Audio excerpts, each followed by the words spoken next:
டேய் கண்ணா, எல்லாரும் உன்னை மட்டும் எல்லா விஷயத்திலயும் ஒதுக்குற மாதிரி தோணுதா சாமி?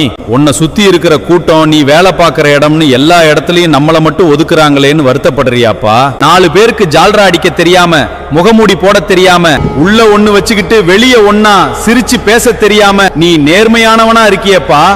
அதான் உன்னை எல்லாரும் ஒதுக்கி வைக்கிறானுங்க. வேலை பார்க்கிற இடத்துலயும் உன்னை தனிமரமா ஒதுக்குறாங்களா?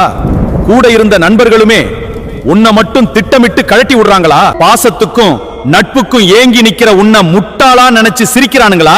டேய் ராஜா, ஆட்டு மந்தைக்கு நடுவுல சிங்கத்தை எப்பவும் தனியாதாண்டா வைப்பாங்க. உன் பணம், உன் உதவி தேவைப்பட்டப்ப உன் கூடவே சுத்துனவனுங்க இன்னைக்கு நீ தேவை இல்லைன்னு கழட்டி விடுறானுங்கன்னா அவனுங்க உன் நண்பர்களே இல்லடா, உன் வாழ்க்கையில பிடிச்ச சனி. கழண்டு போன குப்பைகளை நினைச்சு கலங்காதடா. உன்னை ஒதுக்குன அத்தனை பேர் முன்னாடியும் உன்னை ராஜாவா உட்கார வைக்க வேண்டியது இந்த கருப்பசாமியின் பொறுப்பு.